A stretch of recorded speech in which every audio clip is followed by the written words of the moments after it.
The morning the llamas came was a Tuesday in early April of 1998.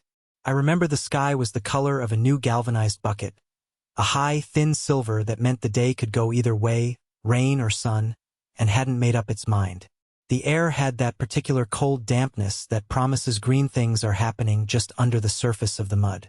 I was 62 then, and my knees told me the temperature was 41 degrees before I ever looked at the thermometer on the porch. I'd agreed to it over the phone, a conversation that had felt more like a surrender than a purchase.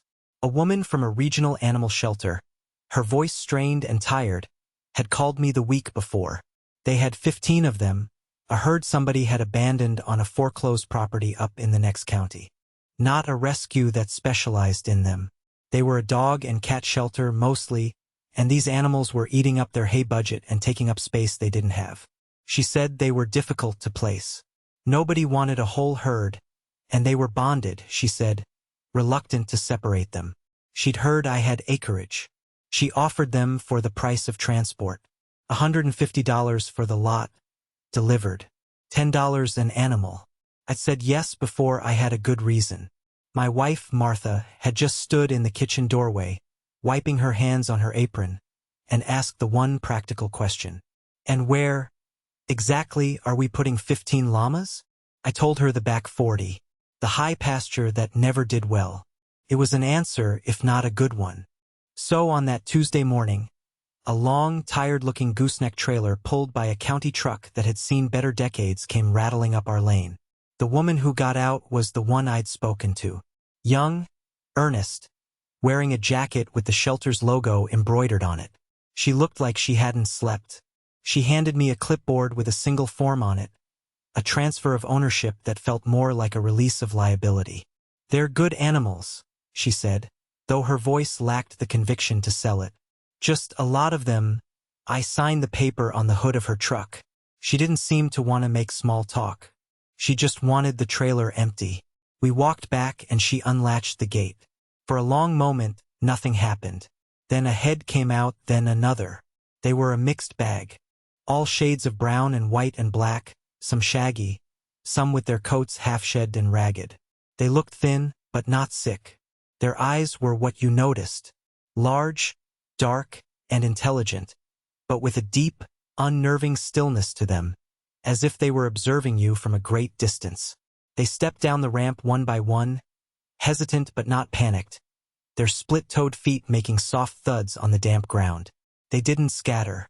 They clustered, forming a loose circle, their heads up, their long necks making them look like periscopes scanning a strange new sea.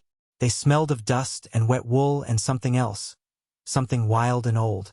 The woman watched them, her hand on the cold metal of the trailer. "They do that," she said. "They watch," I nodded. "I've got time to be watched." She gave me a small, tired smile. It was the smile of someone passing on a problem they knew was a problem, relieved it was no longer theirs. She didn't ask what I planned to do with them. She didn't ask if I'd ever handled llamas before. The $10 price per head had answered all of her questions. In her world, a $10 llama was a liability you paid someone to take. To her, I was just the last stop, a man with more land than sense, willing to take on what nobody else would. She got back in her truck, gave a little wave, and drove away, leaving me standing there with 15 pairs of dark, ancient eyes watching me from the middle of my yard. I didn't move for a while. I just stood and let them take my measure. My father had always said you can learn more about a new animal in the first 10 minutes of quiet than in a week of chasing it. He said to pay attention to what they pay attention to. And they were paying attention to everything. The sound of the wind in the bare oak trees, the call of a blue jay from the fence line, the low hum of the freezer in the mudroom. I didn't know yet what they knew. I didn't have the first clue. I just had a feeling, a deep and quiet hunch that went back 40 years, that these 15 cheap, unwanted animals were not the liability the shelter woman thought they were. I thought they might be the answer to a question my grandfather had asked in 1938 and never lived to see answered. They were a long shot, a wild guess with 15 heads. But the ground keeps its own accounts, and I had a feeling these animals knew how to read the ledger. The llamas stood in a silent group for the better part of an hour before they began to move. I opened the gate to the lane that led back to the high pasture, the 40 acres that sat behind the main barn and sloped up toward the wooded ridge. It was poor ground, mostly. The soil was thin and clay-heavy, and it had a habit of being either rock-hard in a dry spell or slick and useless after a good rain. We tried running cattle on it years ago, but they pugged it up badly, and it was too far to run a water line from the main well without a significant investment in a booster pump and a lot of trenching. So it had sat mostly fallow for the last 20 years. We'd hay it some years if the season was right, but the yield was always half of what we got from the lower fields. It was a problem pasture, a piece of the farm that was on the books but never really in the black. The llamas moved as one, slowly, down the lane. They didn't rush. They walked with a strange, gliding dignity, their heads turning this way and that. When they reached the gate of the back 40, they stopped again, looking out over the expanse of dormant winter grass. I opened it for them and they flowed through like water, immediately spreading out but not randomly. They moved with a purpose I couldn't yet read. My neighbor, Dale, chose that exact moment to drive by. Dale was a good neighbor in the practical sense. If a tree fell across the line, he'd be out with his saw before you could call him. But he was a man who believed in new equipment and certified seed and the advice of the extension agent. His trucks were always clean, his fields were always textbook perfect, and he viewed my tendency to hang on to old iron and older ideas with a kind of weary, affectionate pity. He pulled his gleaming red 3/4 ton to a stop at the fence, the diesel engine idling with a quiet rumble that was an advertisement for how well-maintained it was. He rolled down the passenger window and leaned across the seat, one arm resting on the wheel. He didn't say hello. He just looked at the llamas, then at me, then back at the llamas. "Well, Bill," he said, his voice flat and even, "I've seen you do some odd things. This might be the one," though I just nodded, leaning against a fence post. "Morning, Dale, llamas," he said, as if tasting the word and finding it strange. "What in God's name are you doing with 15 llamas on 40 acres of your worst ground?" I told him I was farming. He chuckled. It was a short, dry sound. "Farming what? Expensive wool? I hear the market for that fell out about a decade ago. You gonna start a petting zoo for the tourists? Just letting them graze," I said. Keeping the pasture down, he shook his head slowly, a little smile playing on his lips. He was certain. It was the kind of certainty that comes from reading bulletins and following the markets. Llamas were not in the bulletins. They were not a recommended livestock for our county. Therefore, they were a mistake. A sentimental, foolish mistake. "All right, Bill," he said, shifting the truck into drive. "You let me know how that works out for you." He wasn't being cruel. It was just his way. He saw a problem, he saw a solution, and the solution was never a herd of misfit camelids from a dog shelter. He drove on, and I knew that by noon the diner in town would have a version of the story, and the version would have grown. Bill's finally lost it. Bought a herd of circus animals. The co-op would have the story by the end of the day, and the boys there would have a good laugh. I was used to it. When I'd insisted on replanting the old orchard with heirloom apple varieties everyone said were too ugly for the commercial market, they'd laughed. When I'd spent a summer rebuilding the engine on my father's old Alice Chalmers instead of buying a new utility tractor, they'd shaken their heads. I'm in on the joke of how I look to others. A man a little out of step, a little too attached to the past. But my father taught me something that Dale, for all his modern efficiency, had never quite grasped. He'd say, "The land doesn't care who believes in it. It only cares who's paying attention," and I was paying attention. Not just to the llamas, but to the memory that their presence had stirred up. A memory of my grandfather, standing on this same patch of ground, looking not at the grass, but at what was beneath it. The story at the diner would be that I'd taken on 15 useless animals for sentimental reasons. The truth was I'd made a calculated bet.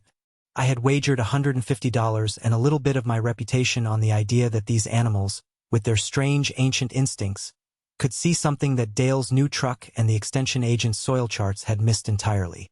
They were my instruments, my divining rods. I was not farming llamas. I was prospecting for water, using a method that was older than any well driller's map. And as I watched them spread out across that high, forgotten field, I felt a quiet confidence settle over me. They were already going about their work. I just had to be patient enough to watch them do it. The sun came out by mid-afternoon, a weak April sun that didn't have much heat in it, but was enough to start drawing the dampness out of the ground. I spent the rest of the day fixing a section of fence on the far side of the property, keeping one eye on the llamas as I worked. They were fascinating to watch. Unlike cattle that mow a pasture down methodically, or sheep that graze it to the nub, the llamas were selective. They moved in a group, browsing, taking a little here, a little there.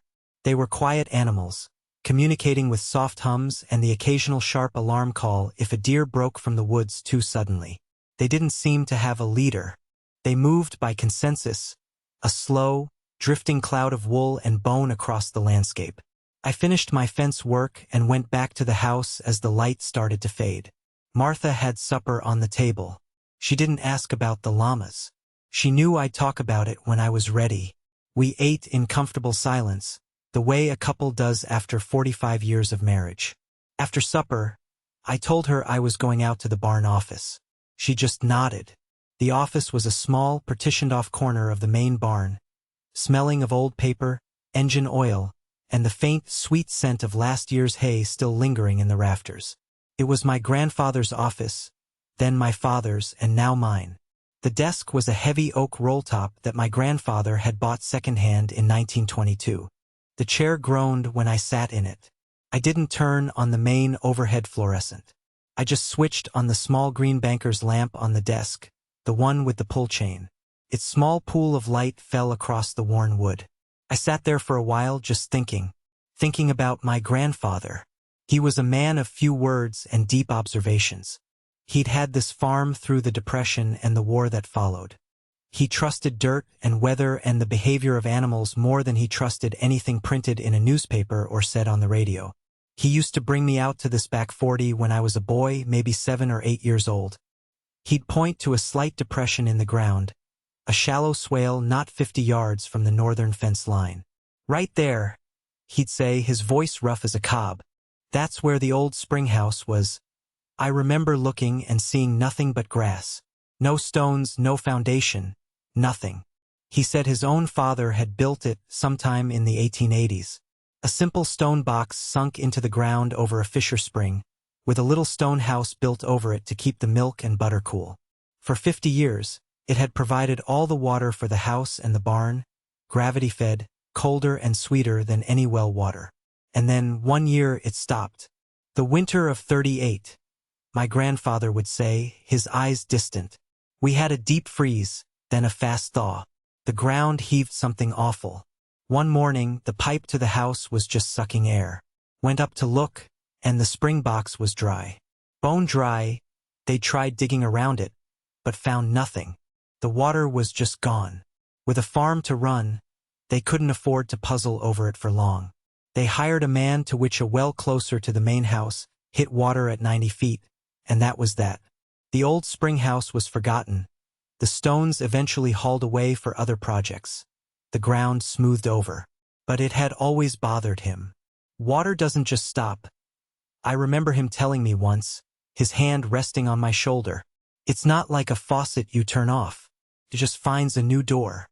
A different way to go. That phrase had stuck with me all my life. After a few minutes of sitting in the quiet, I stood up and went to a tall, narrow cabinet in the corner. It was full of old ledgers, account books, and farm records going back to the turn of the century. I knew what I was looking for.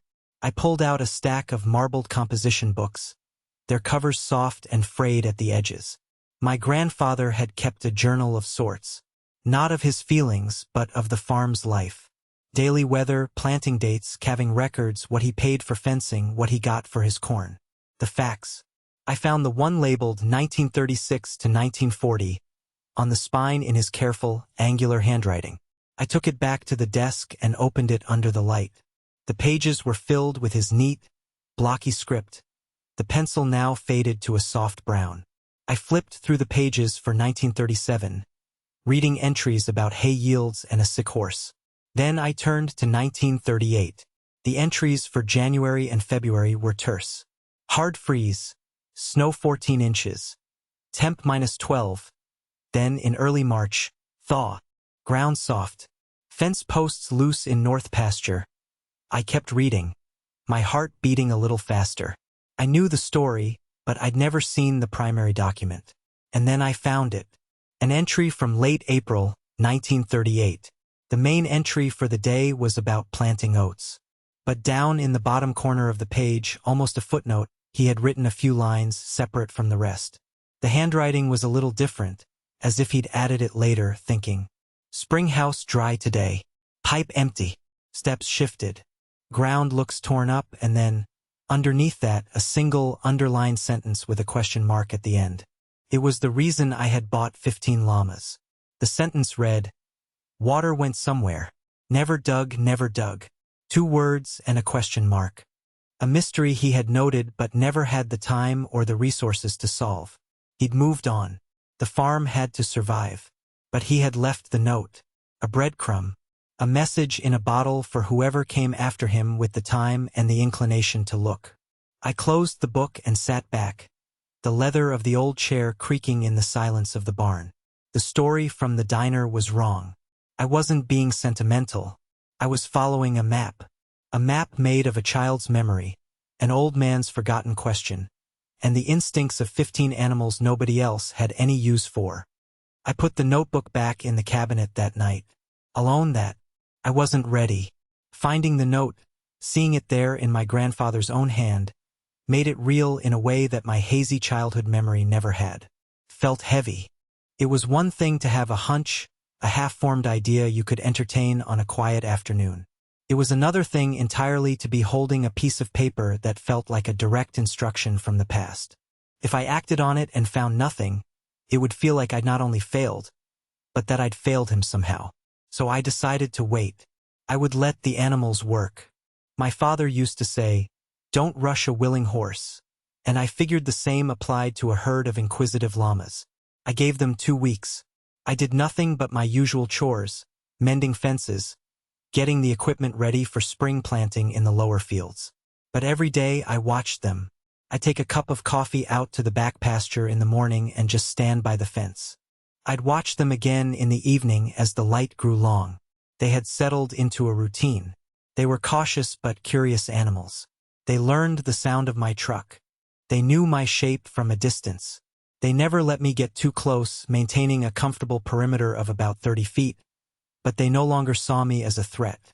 They would simply stop what they were doing, raise their heads, watch me for a moment, and then go back to their browsing. What was interesting was where they chose to spend their time. The 40 acres was not a uniform field. It had rises and dips, patches of better grass and areas where mostly thistles grew. And the llamas, with a clear and unwavering consensus, were mapping it for me. They spent almost no time on the highest ground near the southern fence line.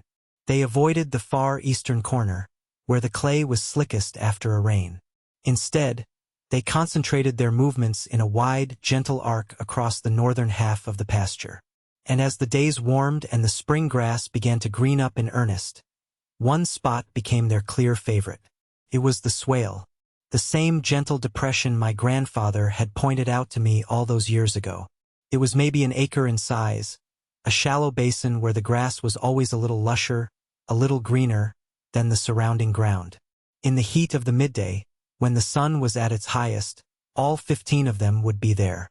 Not grazing, just lying down, chewing their cud, their bodies arranged in a loose, comfortable constellation. It was their sanctuary. I started walking the field myself, trying to see what they were seeing, or feeling what they were feeling. When I walked across the rest of the pasture, the ground was firm, springy from the new growth. But when I stepped into the swale, the feeling under my boots changed. It was different, softer. The ground had a deep, resonant give to it, like walking on a thick mat. It wasn't muddy. My boots didn't sink in, but it was saturated. You could feel the moisture held deep in the soil, a cool dampness that seemed to radiate up even on a warm day. The llamas knew. Their bodies were telling them this was the coolest, most comfortable place to be. They were seeking the spot where the earth itself was air-conditioned from below. After 3 weeks had passed, I knew I couldn't postpone it any longer. The animals had given me their answer over and over again. One Saturday morning, I went to the tool shed. I didn't get the tractor. I got the old tools. The ones that required a strong back and a patient mind. I got a post-hole digger, a long-handled spade, and the soil probe. The probe was my favorite. It was a simple thing, a 3-foot steel rod with a T-handle and a hollow, sharpened tip with a slot cut in the side. You drive it into the ground, give it a twist, and pull it up. The slot would hold a core sample showing you the soil profile, the depth of the topsoil, the color of the clay beneath. It was a tool for reading the Earth's private history. I walked out to the swale. The llamas, who were scattered across it, saw me coming with the tools. They got to their feet, not in alarm but in quiet curiosity. They moved off to a respectful distance, about 50 yards away, and then turned to watch. All 15 of them stood there, silent, their necks straight, their ears forward. It was like having a panel of very serious, very woolly judges overseeing my work. I started at what I guessed was the center of the depression. I set my feet, took a firm grip on the T-handle of the probe, and drove it into the ground. The first foot was easy. Rich, black topsoil, thick with roots. The kind of soil you wish all your fields had. The second foot was tougher. A transition into the heavy, reddish-brown clay that made up most of this farm's foundation. At about 30 inches, the probe slid forward with a wet, sucking sound. I twisted it and pulled it up. The core sample in the slot told the story. A foot of black earth, a foot of clay, and then the bottom 6 inches of the sample was a dark, greasy, saturated muck. It was mud, but not surface mud. It was deep mud. I had found the saturation zone. I felt a thrill, a low hum of excitement. This was not normal for this pasture. Not at this time of year, with no significant rain for over a week. I spent the next 4 hours working. I laid out a grid in my mind, a checkerboard pattern across the swale. Every 10 feet I drove the probe. I worked my way out from the center, moving in concentric circles. The llamas watched my slow, methodical progress. The sun climbed higher. I took off my jacket. My back began to ache. Most of the probes told the same story. Black topsoil, then clay, then the deep, wet muck starting at around 30 inches. But as I moved toward the northern edge of the swale, closer to the fence line, the pattern began to change. The depth of the muck started to rise. 28 inches. Then 24. The ground was getting wetter, closer to the surface. I was following the gradient just like my grandfather would have. And then, on a probe point about 20 feet from the old fence line, something different happened. I drove the probe down. It went through the topsoil, through the clay, and at about 32 inches it stopped. Dead. Not the dull thud of hitting rock. This was a sharp, definitive clink. The sound of steel on something hard, flat, and man-made.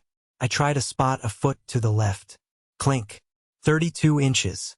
A foot to the right. Clink. 32 inches. My heart was hammering in my chest.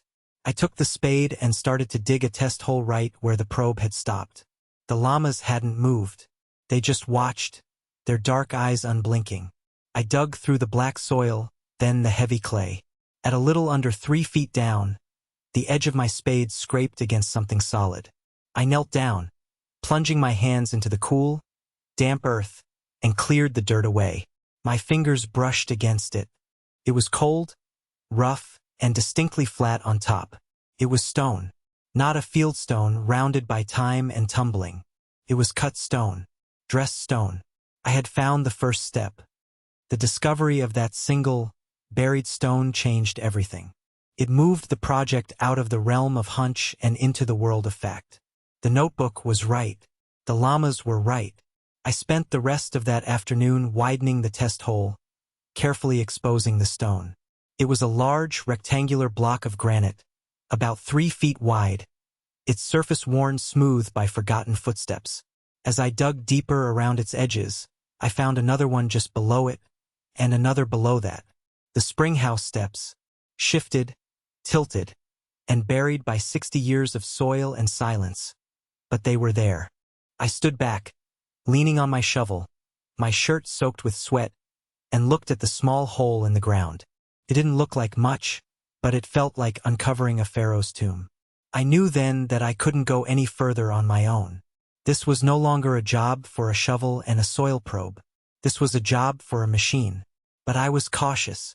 The last thing I wanted was some heavy-handed operator with a big excavator coming in, tearing the place up, and possibly damaging whatever was left of the old spring box. I needed someone with a lighter touch, someone who understood old things. I needed Elias.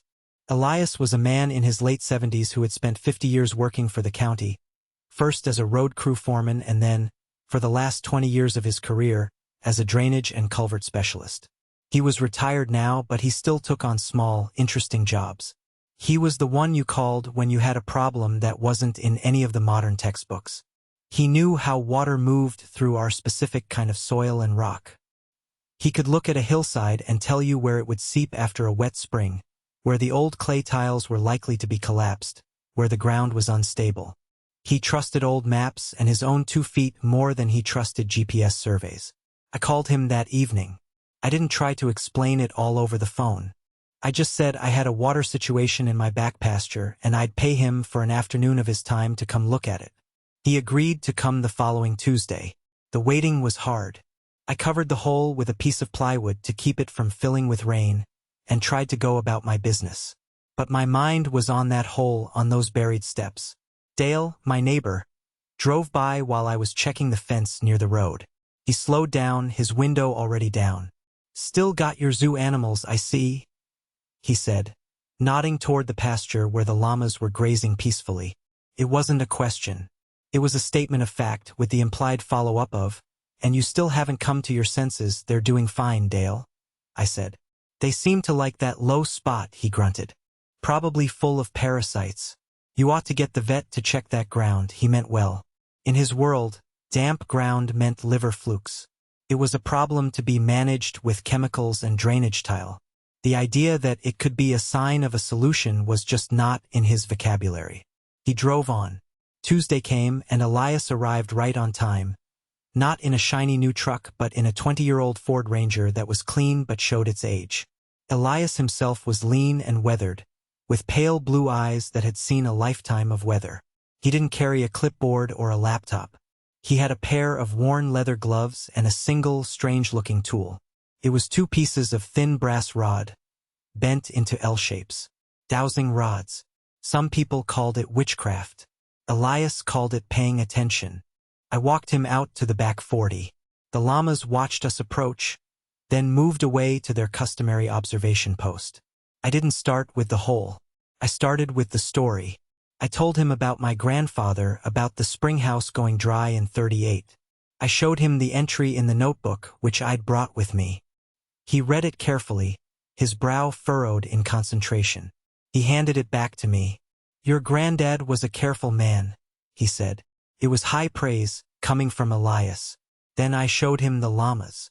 I pointed out how they favored this one area. He watched them for a long time, his head tilted. "Animals know," he said simply. "They know where the cool is. They know where the damp is. Before men were here, they knew finally." I took him to the plywood and pulled it back, revealing the test hole and the top of the stone steps. He knelt down, the joints in his knees cracking audibly. He didn't touch the stone. He just looked at it, then at the surrounding ground, then at the way the swale was shaped. He got back to his feet slowly. He didn't say anything. He walked back to the center of the swale, took out his 2 brass rods, and held them loosely in his fists, parallel to the ground. He started walking, slow and deliberate, his eyes half closed. He looked like a man searching for a lost memory. He walked the grid I had probed back and forth, his steps measured. For minutes, the rods stayed perfectly still. Then, as he got closer to my test hole, the tips of the rods began to twitch. They pulled inward slowly at first, then with more force. When he was standing directly over the spot where I had dug, the 2 rods crossed over each other, forming an X. He stopped. He stood there for a full minute, motionless. The only sound was the wind and the soft hum of one of the llamas. I didn't speak. You don't interrupt a man like Elias when he's working. He was listening to something I couldn't hear, feeling something I couldn't feel. Finally, he lowered the rods and turned to me. His face was unreadable. He looked at the hole, then at the sky, then at me. I expected him to say something like, "Well, you found the old steps," but he didn't. He looked me right in the eye, and his voice was quiet, but it carried the weight of 50 years of knowing. "It's not just damp down there, Bill," he said. "There's a void, a substantial one, and it's full. The spring didn't stop. It just collapsed its house. It's been filling that pocket under here for 60 years. There's a lake under this field," he paused, looking over at the watching llamas. "Those animals of yours," he said, a slow smile spreading across his face. "They didn't find a puddle. They found the reservoir." Elias's confirmation gave me the confidence to take the next step. "We'll need a backhoe," he said, "but a small one, a mini excavator. We don't want to disturb more ground than we have to. We need to do surgery, not demolition." He knew a man, of course. A young fellow who did landscaping and septic systems, someone Elias had trained himself years ago. Someone who knew how to listen and had a feel for the machine. We set it for the following Monday. The mini excavator arrived on a flatbed trailer, looking like a yellow mechanical insect. The operator, a quiet young man named Kevin, listened intently as Elias laid out the plan. He didn't look at me with pity or skepticism. He looked at Elias with respect, and he treated the job with a seriousness that was reassuring. The plan was simple. They would start at my test hole and work their way down, following the line of the steps, clearing a trench about 4 feet wide. The goal was to uncover the entrance to the old spring box. As Kevin fired up the small diesel engine, the llamas, who had been watching from their usual distance, moved a little further away, up toward the crest of the hill. They still watched, a silent, 15-member jury on the horizon. The work was slow and precise. Kevin handled the machine with incredible delicacy, peeling back the layers of soil as if he were unwrapping a precious gift. First the black topsoil, which he carefully placed in a pile to be put back later. Then the heavy red clay, placed in a separate pile. The hole grew deeper. The first step was fully exposed, then the second, then a third. They were beautifully cut stones, fitted together without mortar, slick with the deep dampness of the earth. They were tilted at a crazy angle, maybe 15 degrees off from where they should have been, clear evidence of the ground my grandfather had written about. After about an hour of digging, they had uncovered a set of 5 steps leading down into the earth. At the bottom, the bucket of the excavator hit something solid. Not stone. Wood. Rotten wood. Elias had Kevin cut the engine. He slid down into the trench, which was now about 6 feet deep. I followed him. The air at the bottom was cool and smelled of rich earth and decay. Elias scraped at the debris with a hand trowel. It was the remains of the old door to the Springhouse. Below it, more stone. The arched lintel over the doorway. My grandfather had said his own father built it. 120 years ago, a man had stood in this exact spot and placed that stone, believing it would last forever. Kevin started the machine again, and with Elias guiding him with hand signals, he carefully began to pull the collapsed debris out from the area below the steps. It was a slow, painstaking process. They pulled out dirt, rotted timbers that had once been the roof, and several large, flat fieldstones that had formed the cap of the spring box itself. One of them had slipped sideways, plugging the opening like a cork. And then we saw it. As Kevin lifted the last big piece of stone out of the hole, a pool of water began to well up from below. It wasn't a trickle. It was a clear, steady flow, bubbling up from a dark space that was now visible. The engine was cut again, and in the sudden silence we could hear it. The quiet, constant music of running water. Elias knelt at the edge, peering down. "There it is," he said, his voice filled with a quiet reverence. "The fissure. That's the heart of it." The water was astonishingly clear. It filled the bottom of the hole, rising steadily. Within 10 minutes it had formed a deep, cold pool. I reached down and dipped my hand in it. It was shockingly cold, probably no more than 50 degrees. I tasted it. It was sweet, clean, with a mineral crispness that you don't get from a drilled well. It was the taste of water that has been filtered through miles of rock and time. It was the water my great-grandfather had found. The water my grandfather had lost. And now it was back. We had uncorked the bottle. We spent the rest of the day clearing the old spring box. It was a small stone chamber, about 4 feet square and 4 feet deep, built directly over the fissure in the bedrock. Once we cleared out the 60 years of accumulated silt and debris, the flow increased. A steady, reliable 2 gallons a minute, Elias estimated. Not a gusher, but more than enough. 2 gallons a minute is nearly 3,000 gallons a day, all flowing silently, steadily, powered by nothing but gravity. It was a treasure. The next day we laid a simple, modern fix. We ran a 2-inch PVC pipe into the side of the restored spring box, sealed it, and ran it out through the side of the hill, letting it daylight about 30 feet away. We installed a simple float valve and a new 100-gallon concrete stock tank. The water flowed, the tank filled, the float rose, and the flow stopped. When the level dropped, the flow began again. It was a simple, perfect, self-regulating system. No pump, no electricity, no maintenance. Just the quiet, reliable physics of water seeking its own level. The work was done. The hole was backfilled, the topsoil replaced, the ground graded and seeded. All that was left was a new stock tank, perpetually full of clean, cold water, and a small herd of llamas quietly drinking from it. The change in the back 40 was slow but profound. With a constant, reliable source of water, the pasture began to thrive. The stress on the grasses was gone. The llamas, who now had their own private spa, seemed sleeker, their coats thicker. The swale, no longer holding a stagnant reservoir just below the surface, firmed up. The deep saturation was gone, replaced by a healthy, irrigated soil. It had become my best pasture, not my worst. About a month after we'd finished the work, I was out there checking the float valve. It was a Saturday morning, bright and clear. I saw Dale's red truck slow down on the road, then turn into my lane. This was unusual. Dale didn't pay social calls. He stopped his truck by the gate and got out, leaving the engine running. He walked over to the fence, his hands in his pockets.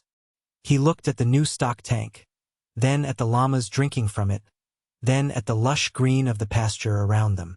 He didn't say anything for a long time. I just waited. Finally, he nodded toward the tank. "Heard you found water," he said. It was a statement, not a question. News traveled fast. "That's right," I said. He shook his head, a slow, wondering kind of shake. It wasn't the pitying gesture from before. This was different.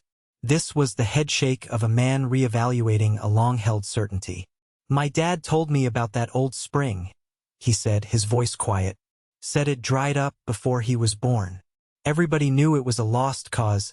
He looked at me, then. His eyes, for the first time, held not pity, but a grudging respect. "Llamas, huh?" he said. It was the same thing he'd said before, but the meaning had been turned completely inside out. It was no longer an accusation of foolishness. It was a question, and a real one. "They knew where to look," I said. He grunted, a sound of acknowledgement. He stood there for another minute, just looking. Then he said, "Well, I'll be," turned around, got back in his truck, and drove away. That was it. That was the victory parade. It was quiet, it was understated, and it was more satisfying than any boast I could have ever made. Later that week, Elias stopped by.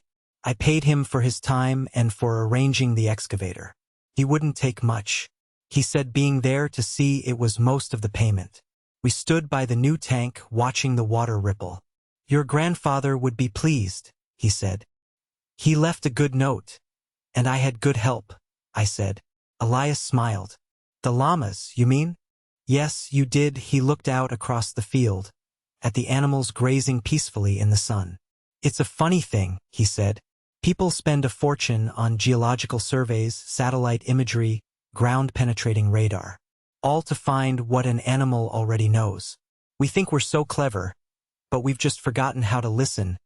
We stood in silence for a while, and the truth of his words settled over me. I had trusted a note from a dead man and the instincts of a forgotten herd of animals. I had chosen the old way, the slow way, the way of patience and observation.